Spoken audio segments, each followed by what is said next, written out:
telling you, if you're really tired and you don't want to read aloud, you can at least just turn the page. In this video, I'm going to share with you some of my favorite read aloud titles that I read aloud to my kids. And I'm going to share with you a mix of really easy picture books, one-time read, books to read when you're exhausted, as well as series or other regular books that are also my all-time favorite and hold a special place in my heart. So let's get started. Hi there, my name is Karen, and if you're new here, welcome. We like to talk about homeschooling and books. And one of the best ways to homeschool really is through books. And it's such a special time. It's such a great reset period. It's a great way to have conversations and talk about other things. It's a way to escape into different lives from the comfort of your own home. I mean, it's such a learning opportunity. It's such a bonding experience. If you do nothing else, I say, please just make some time to read aloud to your kids, even if it's just a few minutes before bedtime. Ideally, they say that's the best time, but if not, maybe after lunch, whatever works with your schedule. But I promise you, you will not regret the time investment. So let's start off with sort of the easy picture book. So if you're tired, exhausted, pregnant, but you want to get that read aloud in, these are some of my favorites. We're going to start with the easiest, and that is Journey. This is a beautiful picture book and there are no words. So I'm telling you, if you're really tired and you don't want to read aloud, you can at least just turn the page and let them look at it. And it's gorgeous and it's beautiful. I'll read you a little bit. In this auspicious debut picture book, a lonely girl escapes the boredom of a sepia-toned world by drawing a doorway to a magical realm. By the turn of the last page, children will immediately begin to imagine the next adventure. So if you like Harold and the Purple Crayon, that type of thing, this is like that, but with no words. I did not know that when I purchased it, because I saw this on a recommendation from a librarian. And once I was going through, I'm like, oh, okay, there's nothing for me. So that's what I'm saying. This is a great book if you're really tired. Now, another one is The Three Questions, based on a story by Leo Tolstoy. And it's talking about, when is the best time to do things? Who is the most important one? And what is the right thing to do? And I really love the illustrations as well as how he answered those questions. This one is written and illustrated by John J. Muth, but like I said, it's based on a Leo Tolstoy book. So highly recommend that one. Another one is Maybe. This is gorgeous. This is beautiful. This is a story about the endless potential in all of us. This is written by Kobi Yamada, illustrated by Gabriela Baruch. Now, you probably know, if you follow me at all on this channel, that I'm really into sort of positivity and mindset and growth mindset. I think one of the biggest hurdles in homeschooling is when kids have a fixed mindset versus a growth mindset, where they think very black and white. I'm either good at this or I'm not good at this. And then they start to shut down. And often they have that because they got it from us. They got it from one of the parents. So if that's your situation, you really have to try harder to have them develop that growth mindset. And the way that I do it is through books. And I've done a video on it, I think, on my other channel. I'll try to find it and link it down below, with different mindset books, growth mindset. But this is a little different. It's not that. It's written in that very sort of hypnotic language, getting that same point across without being obvious, which I think is the most powerful. So it's just that. It's talking about the potential that everyone has. And again, the illustrations are just beautiful. It says here, maybe, just maybe, you will exceed your wildest dreams. So that's talking about all of these great possibilities. You are the only you there has ever been or ever will be. You are unique. Just the odds of you being here at this exact place at this exact time are so great and so rare that they will never happen again. This is a story for everything you will do and everything you could be. It's for those of you it's for who you are right now, and it's for all of the magical, unbounded potential you hold inside. So it's got a really great positive message. And two more that are just kind of easy read alouds. One of them is Toten Diamonds. This is one of my absolute top favorite read alouds, and it's talking about the power of the tongue, how you can speak these beautiful blessings, and then you can also have these curses. Here you see her with the snakes. And I don't want to give it away. I do want you to read it. It's really good. But it's based on these two girls, the choices that they made. They got this curse or blessing. And yeah, I don't want to say any more of it. It's just a really great story. There's lots of different versions of this particular story. So make sure you check out the one, Toten Diamonds, retold by Charlotte Huck, because I think there's another book by this title that's not anything like this. But I think this is one of the best books that I've read to my kids to show them the power of their tongues. And, you know, like the Bible says, cursings and blessings, my brethren, this ought not to be, you know, the same mouth spewing out both. It's a really fantastic book. Highly recommend. And last but not least is the Children's Book of Virtues. This is by William J. Bennett, of course, very famous author. He also wrote The Moral Compass. And what's the other big book? I can't think of the name. I have it, and we read aloud sections of it at night. No, I can't think of it.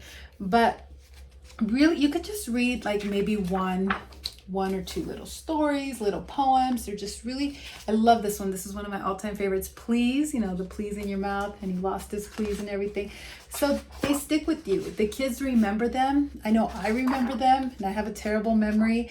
And so again, just quick little short, easy stories that you can read aloud. Now for the more heavier read alouds, like the ones that you continue, you know, day after day, it's not a one-time shot here. A Single Shard, this one made me cry. I'll tell you which ones were real tear jerkers. This wasn't a super tear jerker, but it does get you. And it's sort of an Asian storyline and how things were back then. You learn a lot about sort of the history and the whole pottery thing and how pottery pieces were commissioned and different things like that. So great book. This one, The Sign of the Beaver. This one started off a little bit slow, but man, towards the end, you're really getting into it and seeing what's going to happen to this little boy whose parents had to leave him in this homesteading place and had to go back and I think get the other kids or something. Can't remember all the details, but I know that he basically had to make a choice. Again, I don't want to spoil it, between kind of living with the Indians or staying behind in the cabin and seeing if his parents came back. I mean, these are crazy times. And kids to be able to imagine this, like no cell phones, no internet, like your parents leave, you do not know if they're ever coming back. You learn a lot about the Native Americans, how they lived, and the ending, total tearjerker. I was crying, bawling. I couldn't hold it in.